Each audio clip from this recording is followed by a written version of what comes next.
today's interview with Ben Karney, we learn about his research studying long-term relationships, what makes them fail versus flourish, and what questions people probably should be asking themselves before getting married, but usually don't. We also discuss how cultural institutions reward couples who are married, the positive correlation between effective communication and sex, and how much of marriage success sometimes comes down to luck.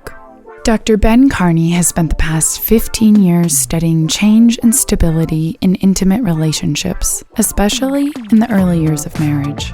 Dr. Karney co-directs the Relationship Institute at UCLA, where he's also a professor of social psychology. He's also an adjunct behavioral scientist at the RAND Corporation, consults for the Strengthening Healthy Marriage Project, and is a 2-time recipient of the National Council on Family Relations Reuben Hill Research and Theory Award for outstanding contributions to family science.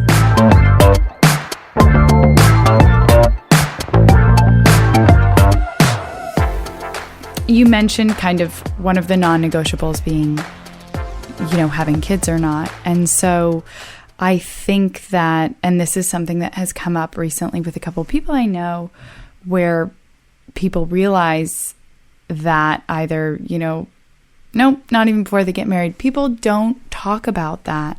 Somehow, people don't even talk about that before they get married. And there are so many of these big decisions or kind of disagreements that aren't the ones. There's this piece of advice I love that's kind of, you're not going to still be thinking about it next week. It's not worth arguing about right now.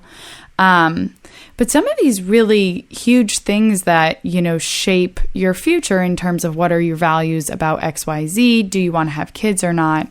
The fact that people don't talk about that, kind of what other questions would you put on that list, especially since I've long wanted to and plan to compile kind of a list for people, like the 35 questions you should talk about before you get married that somehow people don't.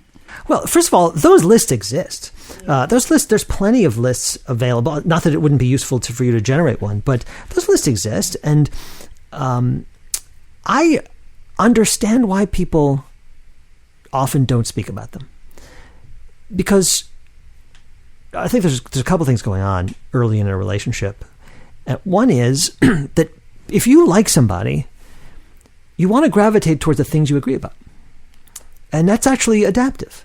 So if there's things that we agree about and there's things that we disagree about and I like you, I'm going to spend time talking about the things we agree about, of course.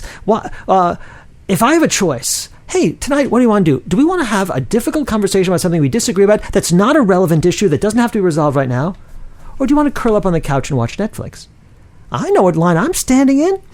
Like, have a difficult conversation that we don't have to have or not? Well, what? A lot of people are not going to sign up for that.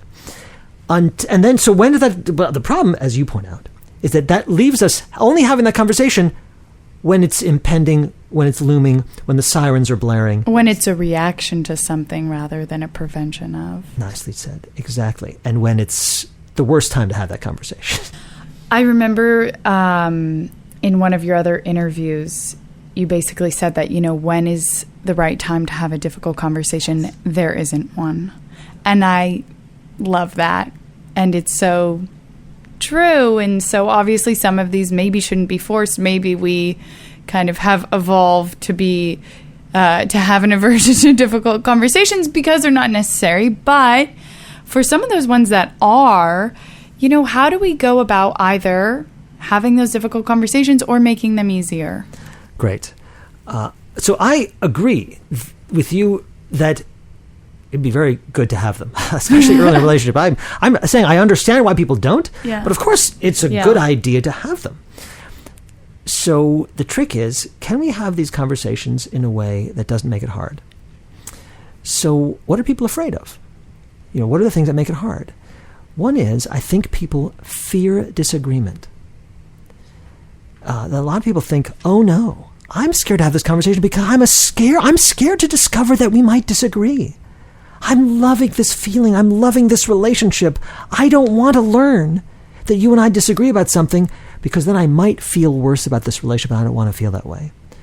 So how do we overcome that obstacle?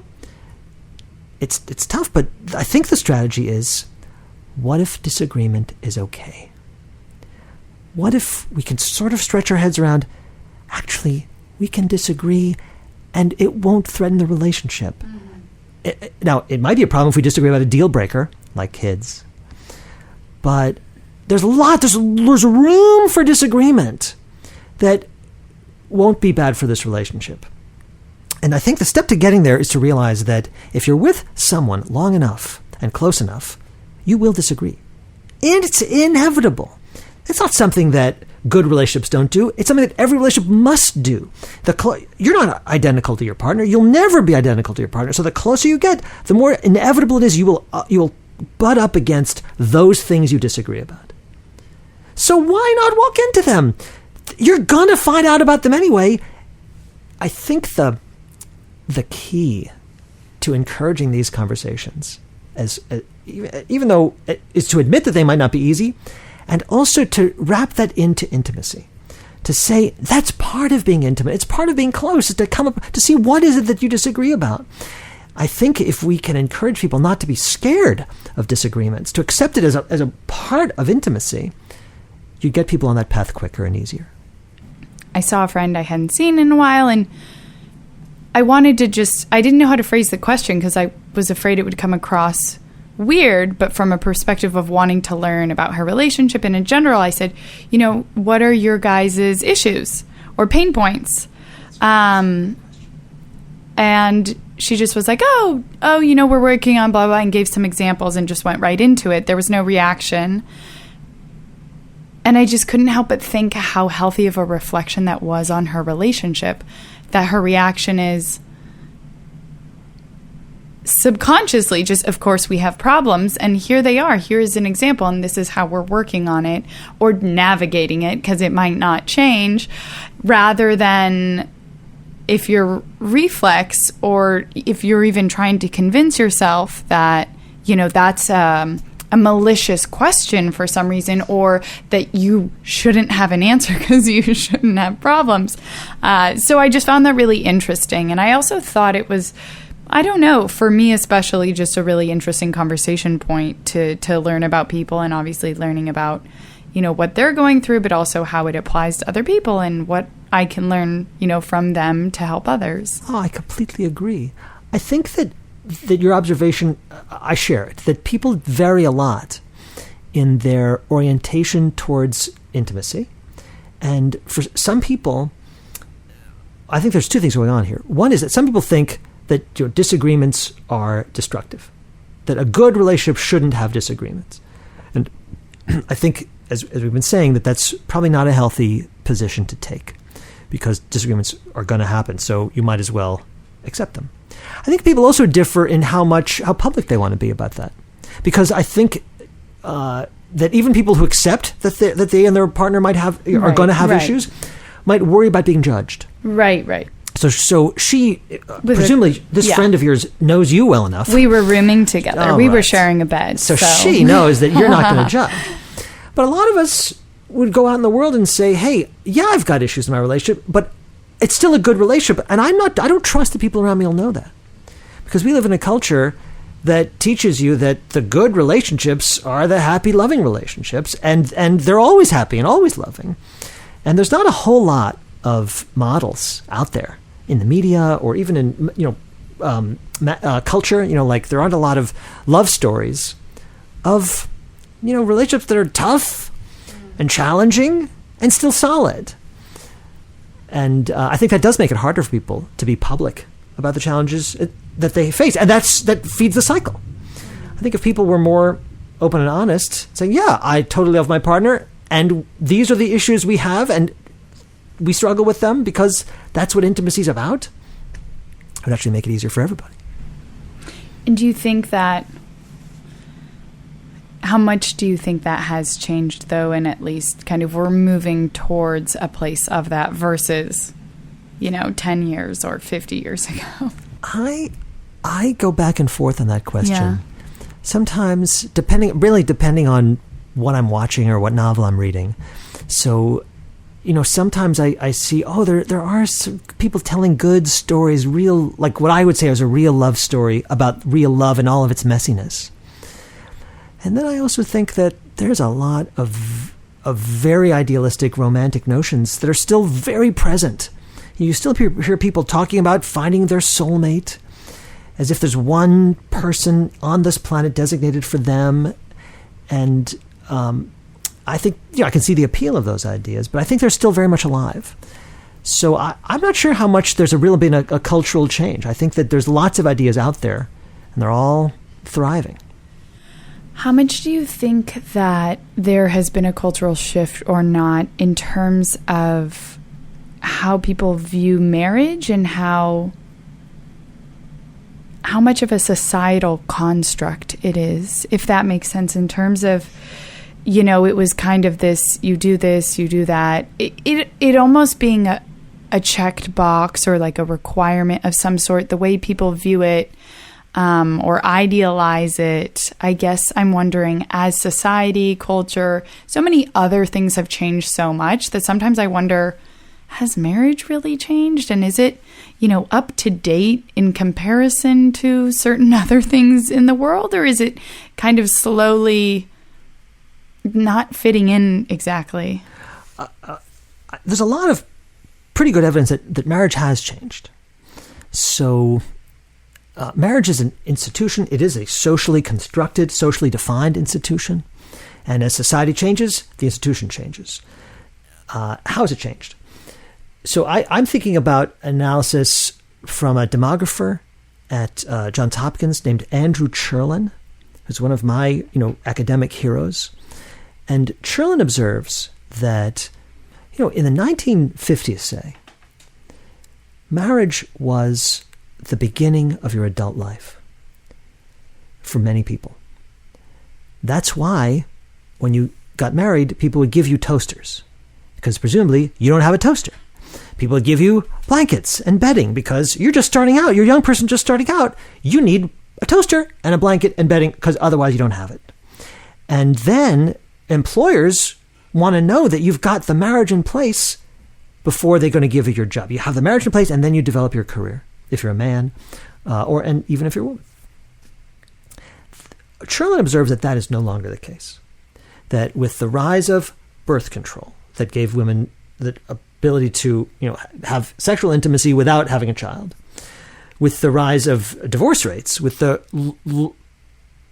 changing economy that meant that a family of four could not live on a high school graduate's income, that a family of four requires two incomes to survive a middle-class lifestyle or higher. Suddenly, the marriage could no longer be a stepping stone for lots of people. People who are career-minded, which the economy required lots of people to be, had to focus on their career first. Because, especially for women, marriage interferes with careers. Childbearing certainly interferes with career for women. So between the 50s and the 2000s, economic changes and social changes saw the age at marriage going up substantially higher for college-educated people. Because college-educated men and women were saying, I'm confident I'm going to get married, but I need to establish my career in an uncertain economy first. So I'm going to go to college, I'm going to go to school, I'm going to work on my career, and then when everything's in place, I'm going to get married. Which is why lots of couples now, when they get married, they already have toasters. Over half of all married couples lived together beforehand. They already had bedding. And yet we still have these traditions where they have to register and for all the sorts of stuff that basically they're upgrading their bedding. But it's not that they didn't have a toaster. Yeah. They just have a better toaster now after the wedding. Way better toaster. Way There's better. Some Williams-Sonoma stuff. Exactly. There. There's some really nice stuff out there. But it's not the same. And so Cherlin says that marriage is now a capstone. Marriage is what you do when everything's in place. Then it's the cherry on top of the sundae of life. Like, now we're ready to get married. That's a big change. But two things about that change. One is, for people who haven't gone to college, different things are happening.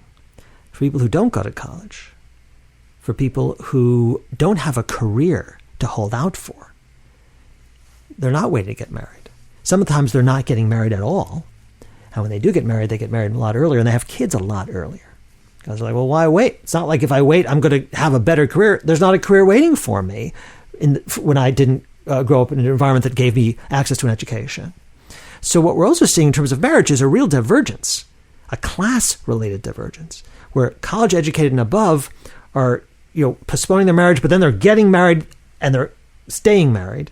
So their divorce rates have been pretty flat or even going down. Whereas people who didn't go to college are either not getting married or getting married early, and their divorce rates are much higher. So social structures are affecting marriage. But here's the other point. Intimacy, that's not changing much at all. So social structures are affecting the institution, but the bond between two human beings, what it takes to feel close to another human being, that's part of what it means to be a human being. And that's actually, my sense is pretty stable. Those challenges, are what they are. I think there is something to say about the rising age of marriage, which links it to the rising prevalence of cohabiting before marriage.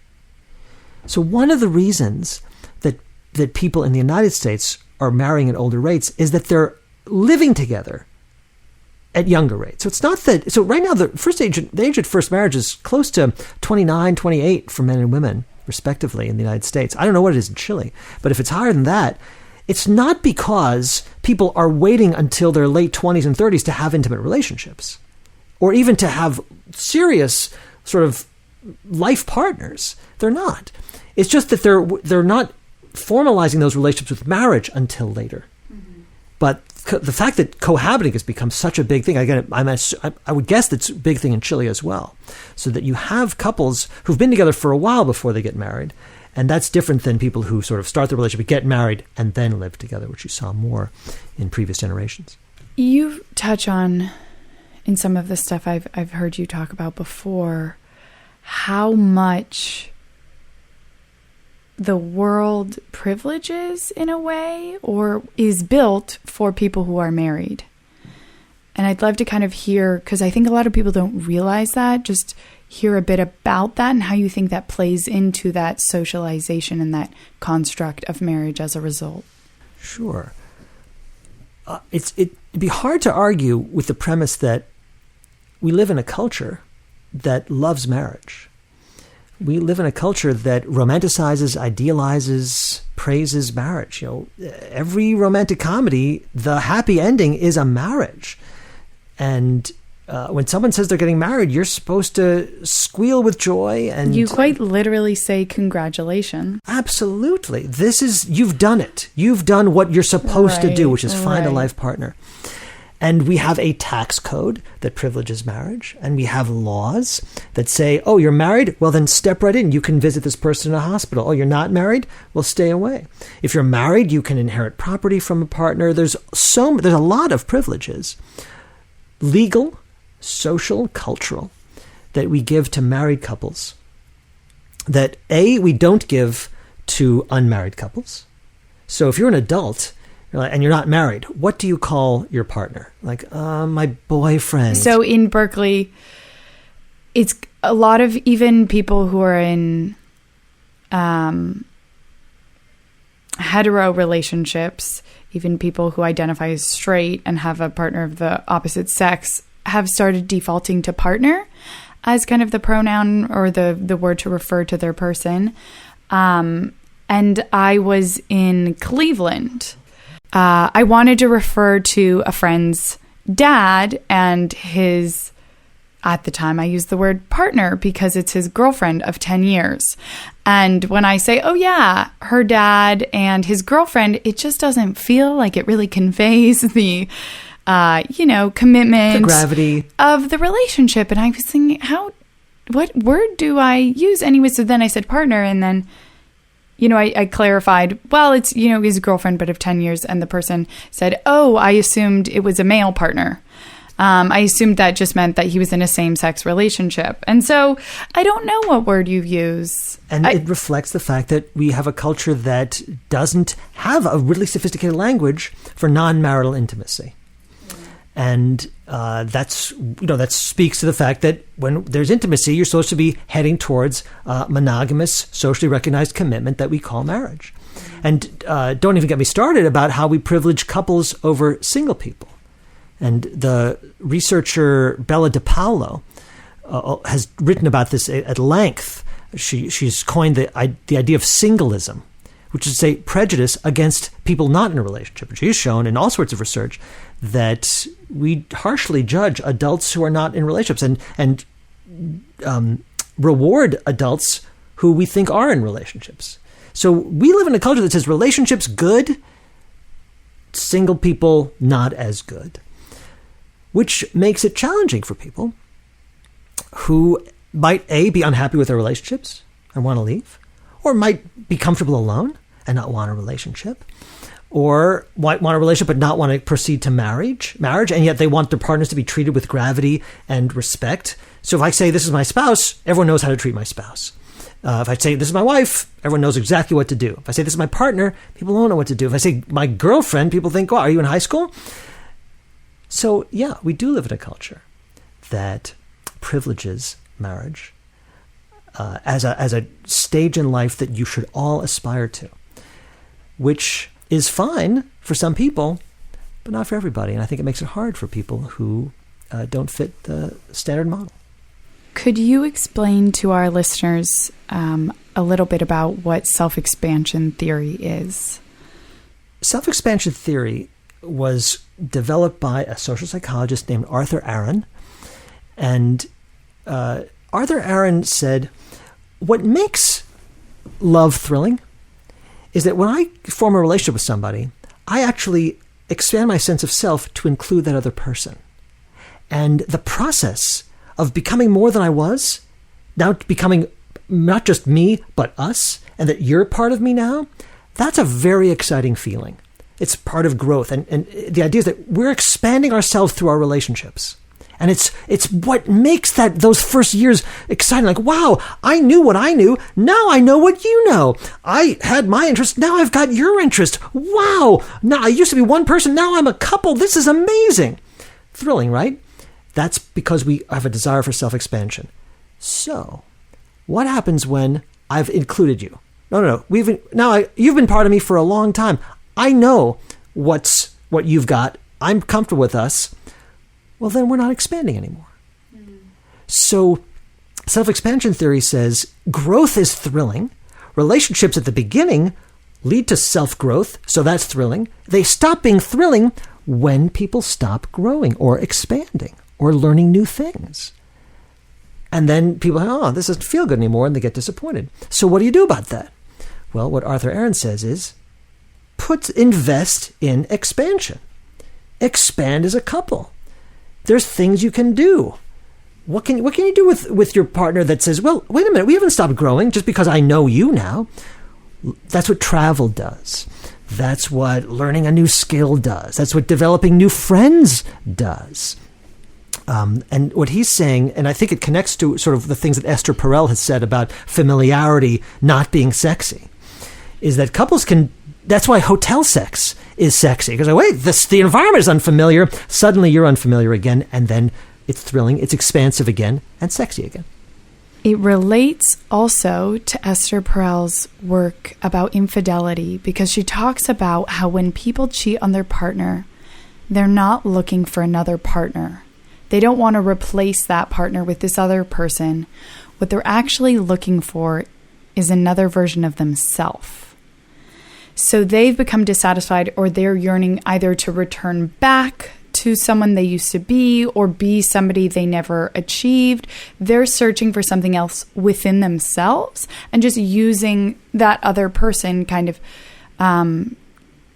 to look for that which they're missing in themselves. And so I think that self-expansion theory is very interesting through that lens. I agree. I think it's a nice connection that from the perspective of self-expansion theory, infidelity is another opportunity to feel that sense of self-expansion. Mm-hmm. So my long-term partner, that's already a part of me. There's no expansion in the unit I have with my long-term partner. Mm-hmm. But a new partner, Well, there is expansion. Like now I could expand and include all the new things that the new partner offers. So what I'm seeking is the thrill of growth. So infidelity scratches that itch. It returns you to like, oh, I remember that feeling that I was growing and expanding. I want that feeling back. Fair enough. And infidelity, okay, one way, a dangerous way to get it. Are there others? And I would say, and I think Arthur Aaron says, oh, there are. Arthur Aaron's done research where he gets couples into the lab and he has some of them do an activity together and some of them do an activity that is new, arousing, novel, and then he follows those couples up over time. The couples that do the arousing, novel activities together, and I don't mean sexually arousing. I just mean like physically active, but new. They've never done anything like it before. Those couples are happier at the end, and they stay happier a week later. Like there's long-term effects of doing novel and exciting things with your partner. So yeah, you can have an affair, or you and your partner can do something that's thrilling and expansive together. And maybe get some of that same thrill. Think about someone that the more safe you are with someone, the better a partner that person is to explore the world. A safe partner can actually be a basis for trying new things. Like there's lots of places that a person might not be comfortable going alone, but with a partner at your side, like, no, I'll try that. As long as we're together, I'll try anything. So I think that she's right that there's this tension. And I think she's also right that it's a tension that couples can navigate. You don't have to be unfaithful to resolve that tension. You can actually get both those things from the same person. It takes doing, it takes effort, it takes investment. The last thing you kind of mentioned this in a few of your comments about kind of connection, what it's tied back to, but how much sexual communication is actually or kind of sexual connection also is related to effective communication and emotional connection. Well, it's a question that people have asked, and it sounds like the chicken or the egg question, which is what comes first? Does a good emotional connection lead to better sex? Or does a good sexual connection lead to a better intimate bond? And the answer, won't surprise you, is both of those things happen.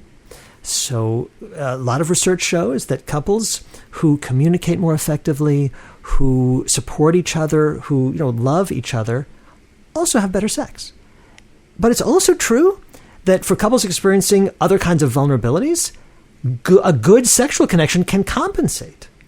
So that couples that have, let's say, they're high in other kinds of insecurity, but have a great sexual connection, can do as well as couples who are insecure, who are secure. Who don't have some of those vulnerabilities. But those insecurities would be outside of the relationship, generally not kind of tension or bad communication. It would maybe be job stress, financial stress, that sort of thing. I'm thinking of people who are sort of insecure about their own, like who have lower self-esteem and things like that. Oh, okay. Got it. So sex is both a product of a good relationship, and it's something couples can do to make a relationship better. It's both of those things. And it doesn't have to be the sex itself. So there's a lot of there's some great studies showing that it's not necessarily what you do during the sex act that predicts how people feel afterwards. It's the setup. Do you have candles, music? Like, do you set the stage for sex?